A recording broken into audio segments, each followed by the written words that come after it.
আসসালামু আলাইকুম ওরহমতুল্লাহ। আজকে আমরা লেখা শিখব ঢ, ঢয় বিন্দু র, ট, দ, চ, ছ। এই ছয়টি লেখা শিখব। আমরা ঢ যদি ভালো করে মেহনত করি, লেখা সুন্দর করি, প্রয়োজনে আমাদের একদিনের জায়গায় 2 দিন লাগুক, 3 দিন লাগুক, তারপর আমরা একটা অক্ষরের প্রতি প্রচুর পরিমাণে অধিক পরিমাণে আমরা মেহনত করব। লেখা সুন্দর করার জন্য বারবার প্র্যাকটিস করব। তাহলে আমাদের একটি অক্ষরের দ্বারা আরও 2-3টি অক্ষর লেখা যাবে। যেমন এখানে দেখুন, ঢ লেখলে আমরা ঢয় বিন্দু র এবং ট টোটাল আমরা 3টে অক্ষর লিখতে পারব।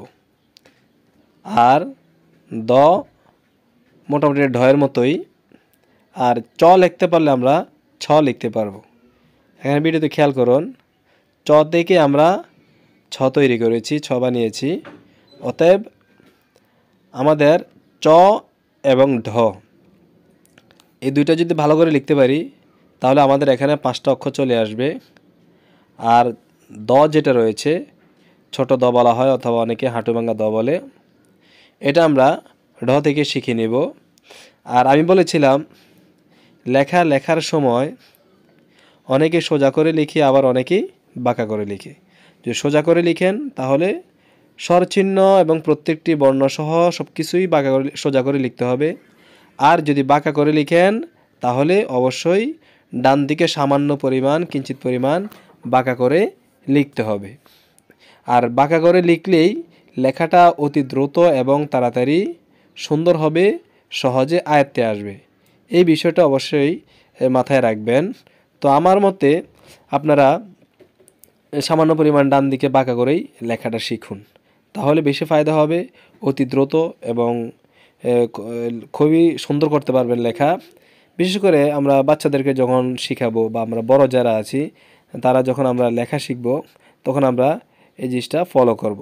এখানে আমি দেখুন ঢ যে লিখতেছি, আমি কিন্তু সম্পূর্ণভাবে সোজা না, সামান্য পরিমাণ হালকা ডান দিকে বাঁকা করে রেখেছি।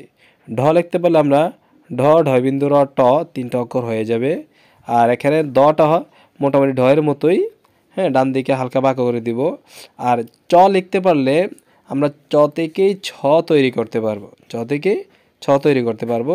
তো সকলেই এমন ভিডিওগুলো পাওয়ার জন্য অবশ্যই চ্যানেলটি সাবস্ক্রাইব করে দিবেন এবং পাশে থেকে বেল আইকনটি বাজিয়ে দিবেন। আর বেশি বেশি করে শেয়ার করে দিবেন, যাতে করে আপনার শেয়ারের কারণে অন্যান্য যে ভাই বোন রয়েছে, ছাত্ররা রয়েছে, তারা আরও সুন্দর করে লেখা শিখতে পারে, মনোযোগ সহকারে লেখা শিখতে পারে। এই বিষয়টা খেয়াল রাখবেন। আর সকলেই বেশি বেশি মেহনত করবেন। একদিনের জায়গায় 2 দিন 3 দিন সময় লাগাবেন একটা অক্ষরের প্রতি। একটা অক্ষরের প্রতি মেহনত করলে অনেক অক্ষর উঠে যাবে, 4-5টা অক্ষর শেখা হয়ে যাবে। আমরা শুরু থেকে স্বর, অ, স্বর, আ, হ্রস্ব ই এভাবে সিরিয়ালে লিখি।